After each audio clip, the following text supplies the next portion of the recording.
Good evening and welcome to this Dharma Talk. Dharma Talks can be useful. They can inspire. They can confirm your own understanding, your own experience, and they can even further confuse the matter for you. May this Dharma Talk accomplish all three. Because the more barriers that we encounter, the more we see into our confusion, then the more closely we end up being able to differentiate truth from misunderstanding and delusion. The more we wake up to our true life and are able to receive and use what has always been our inheritance as a human being. So probably the more trouble with practice, the better in a certain way. I was at a teacher's meeting a couple of years back, and one of the teachers mentioned, and everybody nodded in agreement, that the people who seem to be such bright lights and come and have these fantastic insights and all of that often blow out, and we never see them again. It's the people who are really struggling and stay there and keep at it that actually in the long term really have the deepest, most thoroughgoing release from difficulty, from suffering, from difficulties. We don't release ourselves from difficulties. There are always difficulties, but we don't necessarily have to suffer with them. So we change our view and our relationship to that experience. So for this final Dharma talk, I'd like to explore some of what Tori Zenji says about in his chapter on passing through barriers to awakening. This is not necessarily a talk about the hindrances, so he begins by quoting Great Master Umon, who said, "On level ground, the dead are countless. Only those who can get out of this forest of thorns are truly proficient." Torre comments, "This is one of the ancient sayings that's really hard to penetrate. The garden of the ancestors is still far off on the horizon. If you want to reach genuine comfort, the more you understand, the more you bring up, the more you comprehend, the more you contemplate, until you actually see the final issue of the Buddhas and masters as plainly as looking at the palm of your hand." So he's saying again what I was saying. So let's all look at the palm of our hands. Right here. There's no like, oh, I don't understand. It's like, yeah, this is the palm of my hands. These are the palms. I see somebody rubbing them together. Bring on the heat.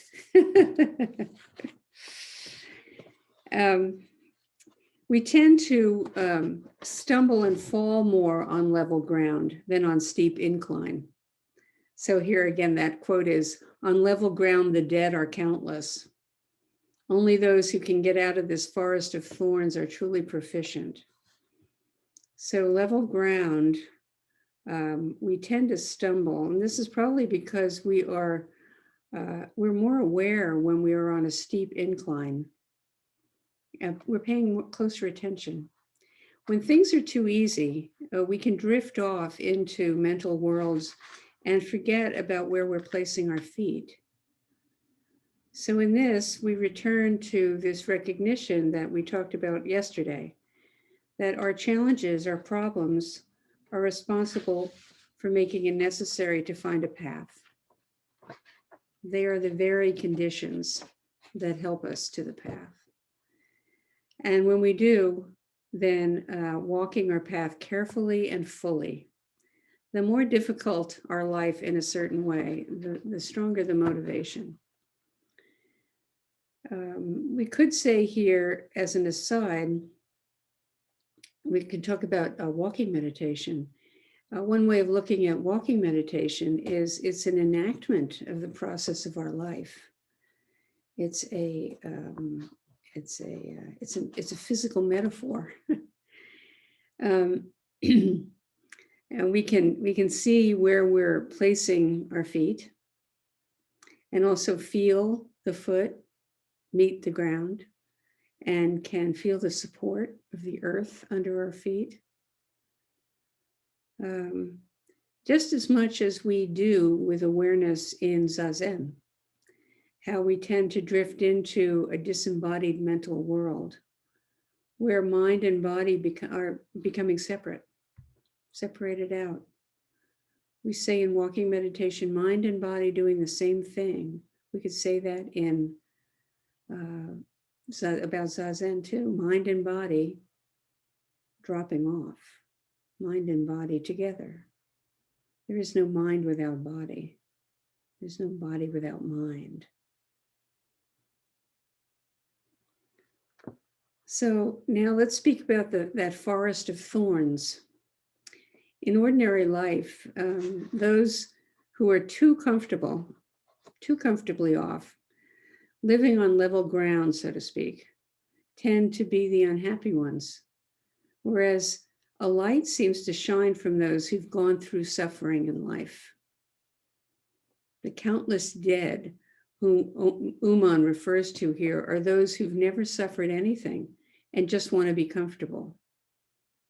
So they have no need to wake up to the situation of life. This is what we call the Deva realm, actually, or the Deva realm, where you have wealth and beauty and a fairly easy life with plenty of love and support and good education and good health and all of those things. And you never really are prompted to look more deeply into what is this self. So we're any conditions that hold that are ideal also are susceptible to, because of impermanence, changing, and then there's suffering. This forest of thorns refers to the koan of our life, the difficulties that seem impenetrable, without solution. And of course, Tori Zenji, as a Rinzai master, when he talks about this forest of thorns, he's talking about formal koan work, formal barriers that you have to break through in order to clarify your understanding. The formal koans are public cases that grew out of the very same life dilemmas and difficulties that we have now. And there are exchanges between students and teachers about these, very often in kind of with obscure references to cultural stories or implements that we're not familiar with, which is one reason why they can be very puzzling, because we're not quite sure what the references are to. But at this time, we approach our practice life as a koan, as the koan curriculum, because there are always new koans coming up, and also the same old koans. Like the very first koan in Zen practice is Mu. Does a dog have Buddha nature? Well, yes, is one answer, and no is another answer. And what is beyond yes and no? That's another question. We can come back to that koan always, because it is a very, very basic way of directing our attention to looking more deeply into the actual, beyond our concepts of yes and no. What is Buddha nature is what we're asking. So our practice life is our koan curriculum. Whenever we get stuck, when we suffer, or we're restless or confused or sad or angry, these states of mind and heart mark the spot of our current koan.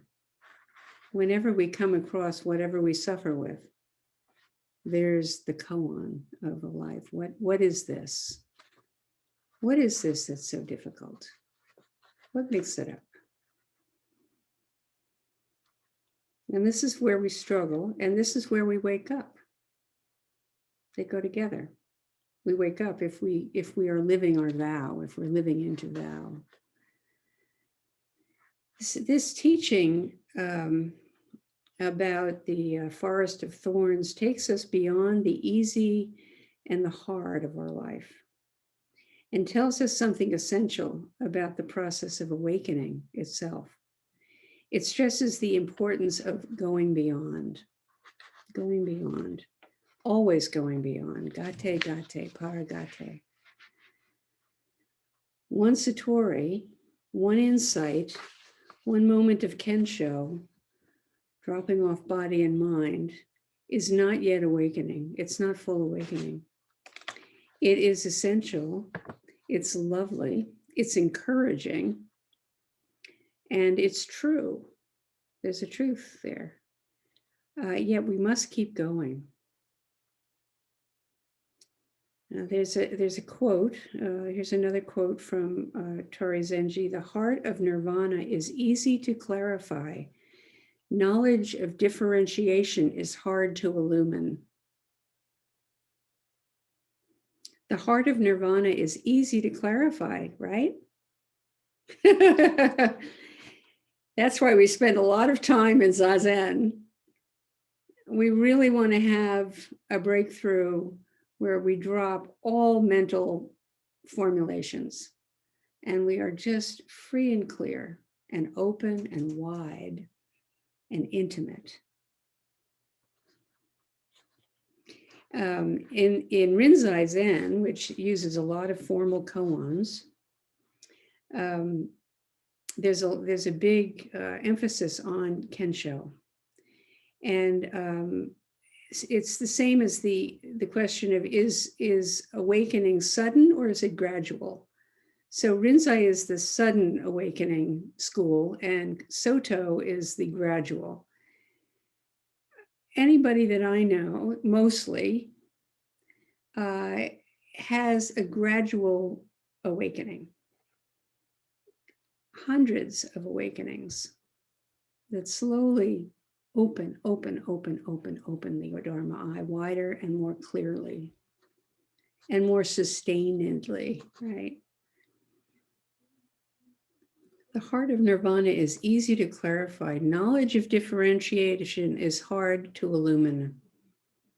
So it's hard to find our way through the reeds and the grasses of life, no matter how much we have had experiences that are terrific. And it's exactly here that we must look for the way through, in the reeds and the grasses, in the differentiation, in the details, the way beyond our current barrier. And the barriers that we encounter continually are fixed ways of looking at our experience, fixed ways when we get caught. When we get caught in suffering, resistance, difficulty. So I wanted to just use as an example a wonderful movie, came out many years ago, called The African Queen. Has anybody here seen that movie? Humphrey Bogart and Katharine Hepburn, and she's what's it called? She's in Africa and she is a religious person. She's gone with her brother to teach the heathen the Christian way. And there's a war on. It's the First World War. The Germans are moving in and they have to leave. And her brother dies of malaria. So she ships out on the boat that goes down the Zambezi River. And the captain of the boat is Humphrey Bogart. And he's just a wizened old drunk. And she's a very proper schoolmarmy kind of a gal, of course. And so they go down the river and there's one challenge after another. It's just one thing after another. And the pretense of stiffness is challenged mightily. Her religiosity, he has no use for. He is a master of the river and a master of this old boat that keeps breaking down. He knows life itself. He doesn't have theories about it. He doesn't have beliefs about it. And it's terrific. I really recommend that you watch it if you've never seen it. Anyway, so they go down the river, and then finally they get caught in the reeds and the grasses, and they can't go any further. They get stuck. That's it. They're trying to get to the lake. They're trying to get to the lake, which will lead to the sea, which will get them home and out of the clutches of the Germans. But they're stuck. And meanwhile, of course, they've fallen in love. She's poured all his liquor overboard. He's gotten mad, and they get together. They fall asleep in despair because they're going to die there. And of course, the whole thing's very hot and filled with mosquitoes, leeches. The camera pans up, and you can see this little boat in the reeds and the grasses. And here's the lake that they've been trying to reach. It's just right there. And when they wake up, the water has pulled them out. They wake up in the lake, and they are so happy and all of that. And just then, the German U-boat comes along, or whatever kind of boat it is, and picks them up, and they get arrested. And they're enemies, enemy aliens, so they're going to be executed. And they ask the captain of the boat to first marry them before they get executed. And he does it. And then just as they're going to go forward with the execution, you see a torpedo that has been floating in the water hits the boat, and it explodes. And Bogart and Hepburn get flung free, and they're swimming freely in the lake. So they didn't know, but they're just not in control, but they're being slowly brought down. This is so much. It's such a good allegory for practice. Well, for our life, but for practice as well.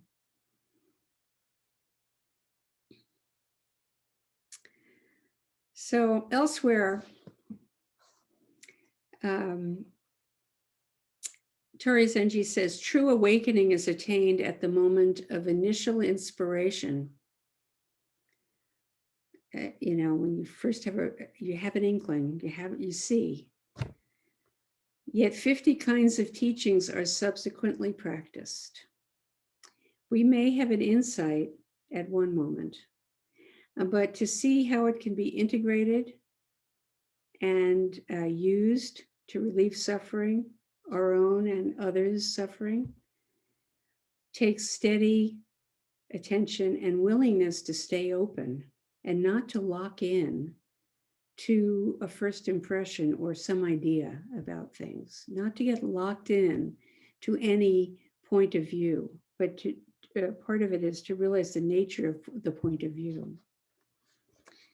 So in the African Queen, that's the name of the boat, by the way, they may not, they couldn't see what we could see. They didn't know that they were there in the reeds and the grasses and how close they were to the lake. But once your eye is just a little open, you might be able to smell the water out there. You might notice that those birds are lake birds, lake dwellers. So you have some intimation that flows from deep faith in the course of the river that takes us along to open waters. We get some, with each of these experiences, breakthrough experiences, we get some inkling, and our faith grows.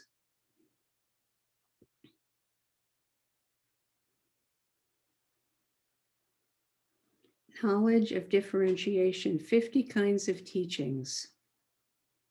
Both these phrases are, they have reference to the two truths, the truth of the relative ordinary material world, and the truth of the nature of all things, everything underlying our life, our self nature.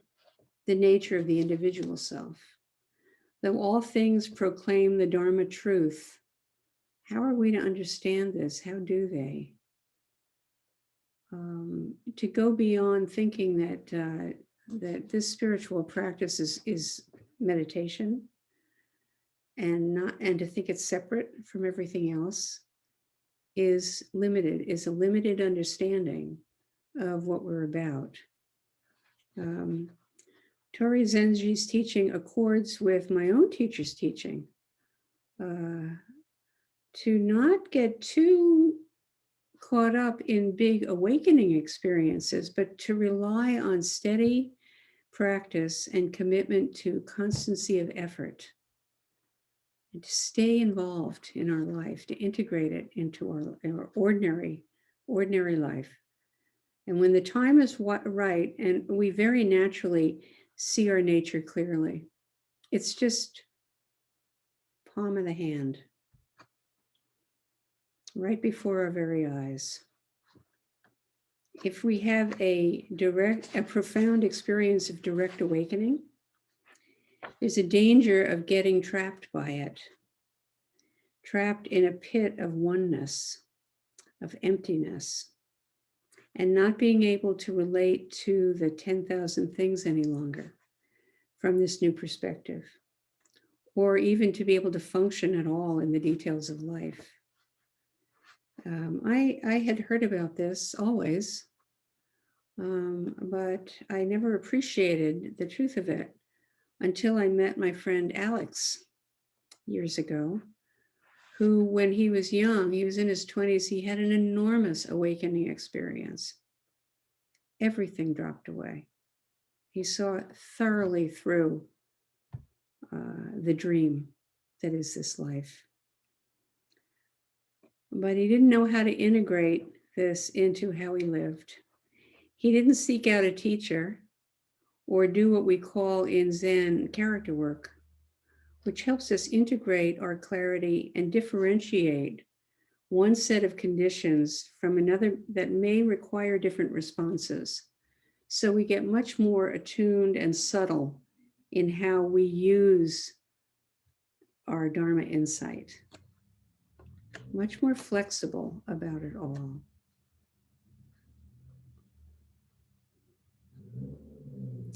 So because of that, he wasn't able to offer benefit of his, what I now see as a partial awakening. It was a big deal that he always talked about. But it did not help anybody else. And it didn't really help him. As a consequence of not continuing to clarify through the use of 50 kinds of teachings on oneness and differentiation, Alex created great suffering for those who employed him. He couldn't keep a job.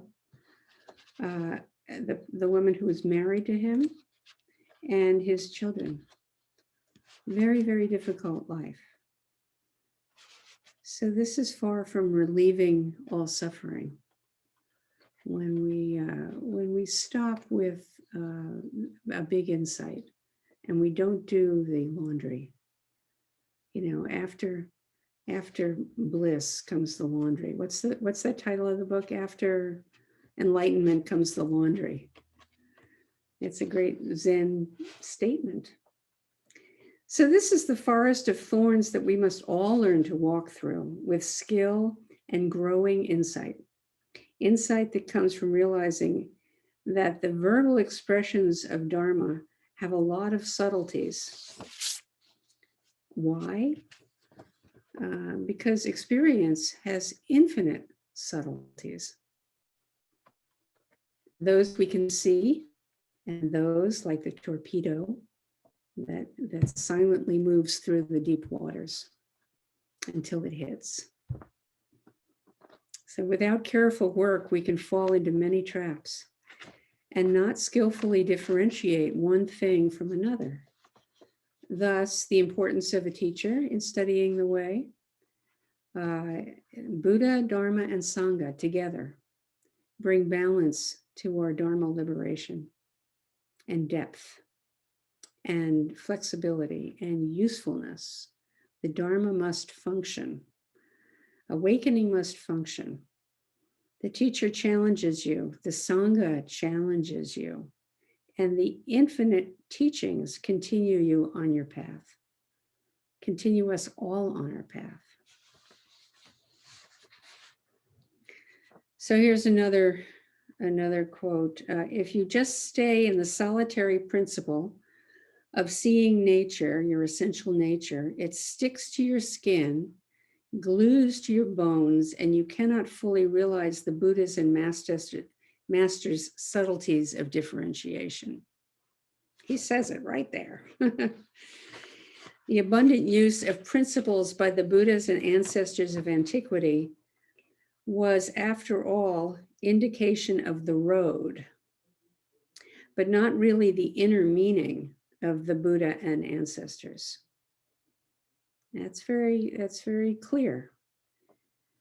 Because the people, and he says, the people of antiquity were simple and straightforward, innocent and earnest. So when the road was pointed out, they proceeded directly to the mystic pass. The mystic pass. It's like an intelligent person who heads right home as soon as he finds the road. Whereas the ignorant one will stop somewhere along the way, imagining it's his hometown. When it comes to setting aside the road and pointing directly to the source, Buddhas and masters have all employed direct means, like the way that Buddha held up a flower and Mahakashyapa smiled, pointing out the direct road. Just this. And yet all the words of the Dharma can really, really screw us up and get us very confused, because we bring all of our interpretive mind and our aspiration and our longing to how we understand the words of the Buddha. So the intention of this week of more intensive practice together has been to bring the world of the 10,000 things and oneness together, to deepen our relaxation and breath in the body, awareness in each moment, and see how practice is applied, variously according to circumstances. Sometimes our practice is zazen. Sometimes our practice is walking. Sometimes our practice is doing the dishes, planting the garden, caring for patients, and prescribing the right medicine. So too do we do this with our practice in our life continually. Our practice is every moment. Being skillful for the practice of deep seeing, flexibility, differentiation are all sustained by the energies of faith. This goes on through the last breath. There is we're always going beyond, always going beyond. Another way of saying it is practice without any gaining idea. Practice knowing you are in the midst of what you're looking for all the time. It's right before your very eyes. So may it be so.